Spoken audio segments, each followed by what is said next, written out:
Merci beaucoup, Monsieur le Ministre, pour vos mots d'encouragement, j'avoue à dire. Et j'aimerais commencer par dire que je suis ravi d'être ici pour ce lancement du rapport des politiques de développement de la Tunisie.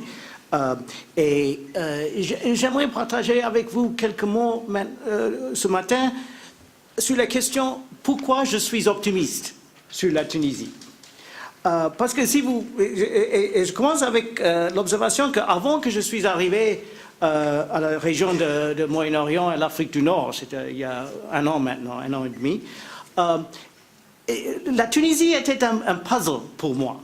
Parce que les chiffres montrent que le taux de croissance était assez élevé, c'est 5-6%.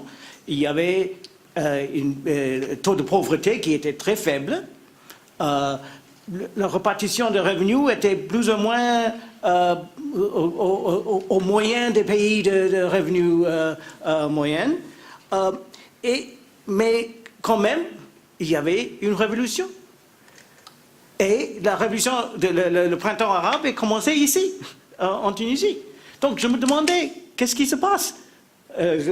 Comme l'a dit Monsieur le Ministre, je travaillais sur l'Afrique avant de venir ici et ce sont des chiffres que je voulais avoir en Afrique pour les pays comme le Ghana, mais quand même il y avait cette révolution. Donc je crois qu'avant venu ici, maintenant, je comprends un petit peu plus, et peut-être vous comprenez très bien pourquoi il y avait ce paradoxe, ce puzzle. Et la fait est, il y avait un contrat social en avant, qui est un contrat où l'État donne presque tous, c'est-à-dire l'État donne les subventions pour la nourriture, pour les carburants, tout ça. La santé et l'éducation étaient données par l'État gratuitement et l'État était l'employeur. L'employeur primordial des travailleurs. Et ce système était un contrat social qui a eu des succès d'un côté, c'est-à-dire la population a été éduquée, l'éducation de base était très forte dans ce pays, le niveau de santé de base était très favorable, et il y avait une classe moyenne qui était émergente grâce à l'éducation, grâce à l'augmentation des revenus par tête. Mais à l'autre côté de ce contrat social, sans doute, il y avait l'autocratie et il y avait une élite politique qui ont capturé les rentes du système. C'est ce qui a été montré dans ce rapport aussi. Maintenant, il y avait cette révolution.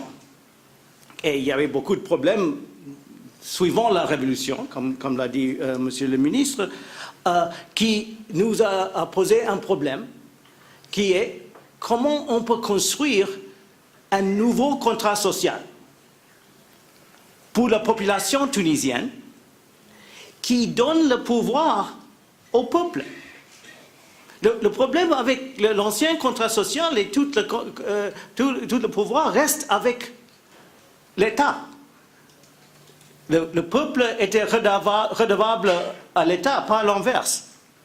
Mais maintenant, nous devons aller à un système où l'État soit redevable au peuple, aux citoyens. Et ça va nous donner beaucoup de changements et ce sont difficiles. Les réformes sont très difficiles, ils sont très différents. C'est un système complètement différent de ce qu'on a suivi et la transition est très difficile.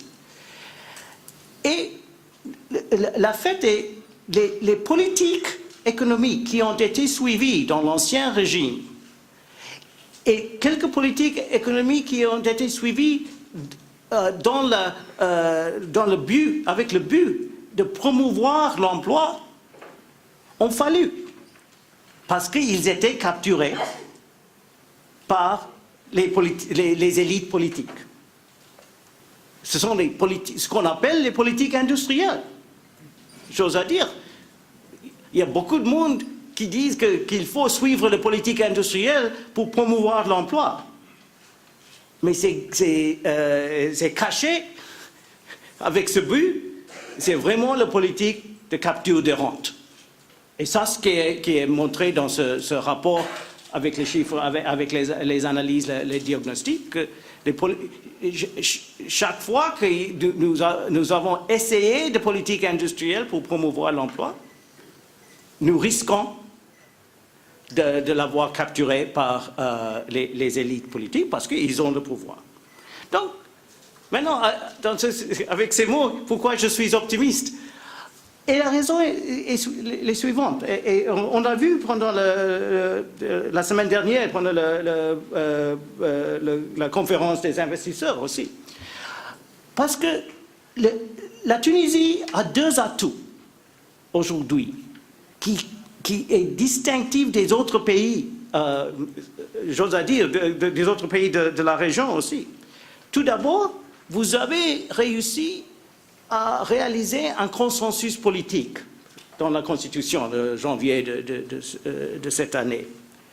Mais deuxièmement, grâce à cette analyse et ce débat que nous avons eu sur la capture de rente, le capitalisme de copinage, le crony capitalism, nous avons de l'évidence et nous savons les problèmes avec les politiques industrielles.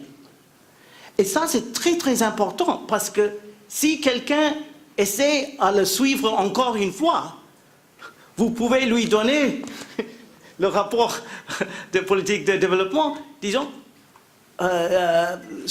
soyez prudents.